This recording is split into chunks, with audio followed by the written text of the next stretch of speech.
আমরা ব্রহ্মাণ্ড ঘাটে এসেছি এবং সেই ব্রহ্মাণ্ড ঘাট যেখানে শ্রীকৃষ্ণ মাটি খেয়েছিলেন এবং মা যশোদা সেই মুখে মাটি পরিষ্কার করতে গিয়ে বিশ্ব ব্রহ্মাণ্ড দেখেছিলেন। তো চলুন সেই জায়গায় আমরা যাই এবং আপনাদেরকেও নিয়ে যাই। চলুন। হ্যাঁ, আপনারা যেখানটা দেখতে পাচ্ছেন সেটি হলো ব্রহ্মাণ্ড ঘাট।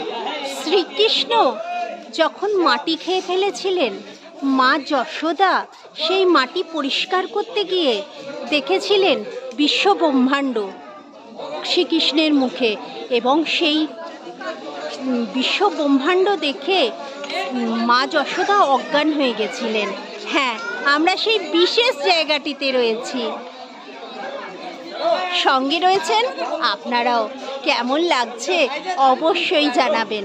আর হ্যাঁ, একটা সাবস্ক্রাইব করতে ভুলবেন না। আপনাদের সাবস্ক্রিপশন আমাদের আরও সুন্দর সুন্দর ভিডিও দেখাতে অনুপ্রাণিত করবে। আপনারা যে ঘাটটি এখন দেখতে পাচ্ছেন, হ্যাঁ, এই ঘাটটি হলো ব্রহ্মাণ্ড ঘাট।